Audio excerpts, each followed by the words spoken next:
Assalamualaikum warahmatullahi wabarakatuh.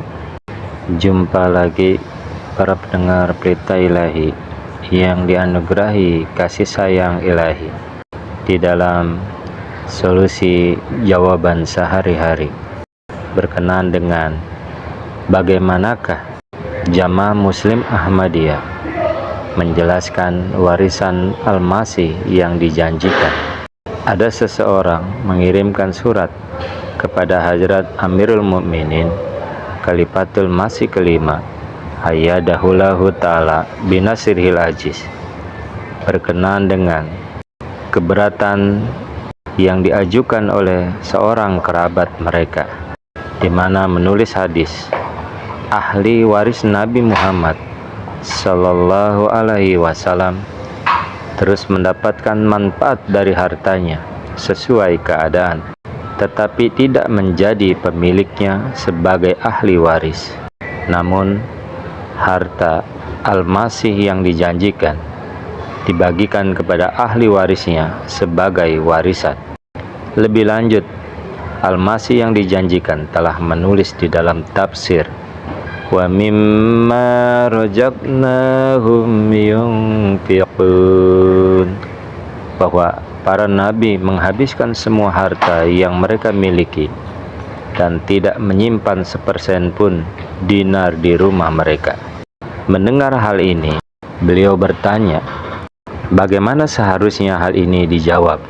Hadrat Khalifatul Masih Waqt Hadrat Mirza Masroor Ahmad Ayyadahullahu ta'ala binasrihil ajiz di dalam suratnya tertanggal 7 November 2023 telah memberikan panduan sebagai berikut, yakni poin pertama adalah bahwa keberatan ini bertentangan dengan ajaran Al-Quran, karena Al-Quran menyatakan dengan jelas Nabi Sulaiman mewarisi dari Nabi Daud. Quran Surah An-Naml Surah 27 ayat yang ke-17. Oleh karena itu, pernyataan Anda bahwa warisan para nabi tidak dibagi adalah keberatan yang sepenuhnya salah. Nabi Daud alaihissalam adalah seorang nabi dan warisannya diterima oleh Nabi Sulaiman alaihissalam yang juga seorang nabi. Kemudian dari Hadrat Qatadah radhiyallahu anhu menyatakan Allah yang Maha Kuasa menjadikan Nabi Sulaiman alaihissalam sebagai pewaris kerajaan dan kenabian Nabi Daud alaihissalam, dan lebih jauh lagi menundukkan angin dan orang-orang durhaka untuk Nabi Sulaiman alaihissalam. Terdapat di dalam tafsir Kabir oleh Ar-Razi Surah Al-Anbiya ayat yang ke-79. Dengan demikian, Nabi Sulaiman alaihissalam menerima warisan duniawi dan agama, fisik dan rohani dari ayahnya Nabi Daud alaihissalam yang merupakan seorang nabi. Kemudian poin yang kedua adalah mengenai apa yang disebutkan di dalam hadis Nabi Muhammad Sallallahu Alaihi Wasallam telah bersabda, kami tidak mempunyai ahli waris, apapun yang kami tinggalkan adalah sedekah. Hadrat Umar radhiyallahu anhu menyatakan bahwa ini merujuk secara khusus pada pribadi Nabi Muhammad Sallallahu Alaihi Wasallam sendiri. Terdapat di dalam hadis Bukhari. Oleh karena itu, pertama-tama pernyataan Nabi Muhammad Sallallahu Alaihi Wasallam ini secara khusus merujuk pada diri beliau sendiri, dan ini bukanlah prinsip bagi para nabi lainnya.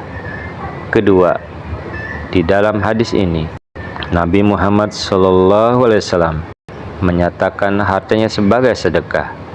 Sedangkan dalam hadis lain, ketika mengambil kurma sedekah dari mulut Hadrat Imam Hasan radhiyallahu anhu dengan jari beliau, Nabi Muhammad SAW bersabda, tidakkah kamu mengetahui bahwa kami tidak memakan sedekah? Terdapat di dalam hadis Bukhari. Lalu, bagaimana para ahli warisnya terus mendapatkan manfaat dari amal ini sesuai dengan keadaan yang ada? Pada kenyataannya, ini berarti bahwa dari kekayaan dan harta benda yang Allah Ta'ala yang Maha Kuasa berikan kepada Nabi Muhammad Sallallahu Alaihi Wasallam selama berbagai penaklukan. Beliau banyak menggunakannya di jalan Allah Ta'ala. Beliau menyimpan sebagian harta benda, termasuk kebun pandak di Khaybar dan juga tanah Banu Najir di Madinah, untuk biaya hidup beliau sendiri dan keluarga beliau. Beliau Sallallahu Alaihi Wasallam terus memenuhi biaya hidup beliau sendiri dan keluarganya dari harta tersebut selama hidup beliau. Dan bahkan setelah wafat beliau, akhirnya ahli warisnya terus mendapatkan manfaat dari harta tersebut dengan cara yang sama. Namun Hadrat Umar radhiyallahu anhu mempercayakan warisan ini kepada ahli waris Nabi Muhammad Sallallahu Alaihi Wasallam, Hadrat Abbas radhiyallahu anhu dan Hadrat Ali radhiyallahu anhu pada tahun kedua kekhalifahannya. Terdapat di dalam hadis Bukhari. Oleh karena itu, tidak benar untuk mengatakan bahwa warisan Nabi Muhammad Sallallahu Alaihi Wasallam tidak diterima oleh ahli warisnya. Adapun warisan Al-Masih yang dijanjikan, Hadrat Masih Maud alaihissalam telah mendedikasikan harta milik beliau yang paling berharga di jalan Allah Ta'ala, yaitu beliau memberikan tanah milik beliau sendiri untuk Bahisti Makbarah Qadian. Pada saat wafat beliau, rumah beliau benar-benar kosong dari kekayaan dan harta duniawi. Oleh karena itu, setelah wafat beliau, Hadrat Amma Jan radhiyallahu anha memberikan nasihat berikut kepada anak-anak beliau. Anak-anakku, melihat rumah kosong, jangan berpikir bahwa ayahmu tidak meninggalkan apapun untukmu. Beliau telah meninggalkan harta karun berupa doa-doa yang sangat besar untukmu di surga, yang akan terus kalian terima pada waktu yang tepat. Terdapat di dalam harian Al-Fajr Rabuah nomor 16 volume 51 tanggal 19 Januari 1962 halaman yang ke-15. Begitu juga berdasarkan ayat Al-Quran Karim, wa mimma razaqnahum yunfiqun. Sikap dan praktek beliau persis seperti ini. Para nabi membelanjakan harta yang mereka miliki di jalan Allah Ta'ala dan tidak menyimpan sepersen pun dinar di rumah mereka selain tanah untuk Bahisti Makbarah Qadian. Tanah yang tersisa tidak memiliki arti atau nilai sama sekali. Tanah itu tetap tidak berguna untuk waktu yang lama, dan para ahli waris sama sekali tidak memperoleh manfaat darinya. Kemudian, pada masa kekhalifahan Hadrat Khalifatul Masih kedua radhiyallahu anhu, ketika tanah ini dijual dalam bentuk kapling perumahan, barulah tanah ini memperoleh arti dan nilai.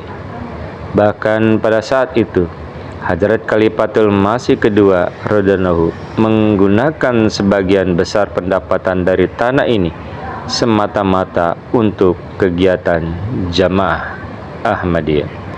Itulah para pendengar Pelita Ilahi yang dianugerahi kasih sayang ilahi yang dapat disampaikan berkenaan dengan harta waris Hadrat Masih Maud wa Imam Mahdi alaihissalam.